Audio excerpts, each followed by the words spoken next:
आरसा महानगर वार्ता। फलटण तालुक्यात विजेचा तीव्र धक्का लागल्याने एकाच कुटुंबातील तब्बल 4 जणांचा जागीच दुर्दैवी मृत्यू झालाय। एका मागे एक वाचवायला गेलेले 4ही जण या जिवंत विद्युत प्रवाहाच्या विळख्यात सापडले आणि संपूर्ण कुटुंब उद्ध्वस्त झालंय।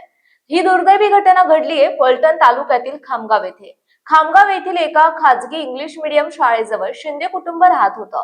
बुधवारी म्हणजेच आज 8 जुलै रोजी पहाटे 5:30 ते 6 वाजण्याच्या सुमारास कुटुंबाचे प्रमुख सतीश उर्फ पिसुर्ड्या किसन शिंदे यांना घराबाहेरील विद्युत वायरमध्ये अचानक आलेल्या प्रवाहाचा जोरदार शॉक लागला।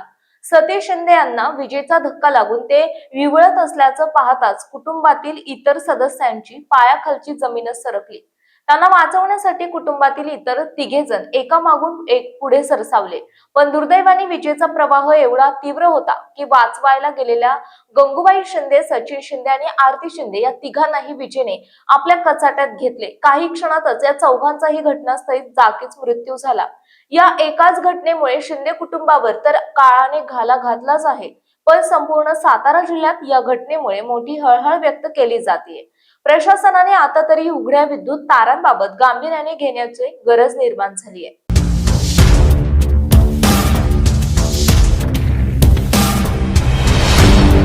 तुमच्या शहराचा आरसा महानगर वार्ता।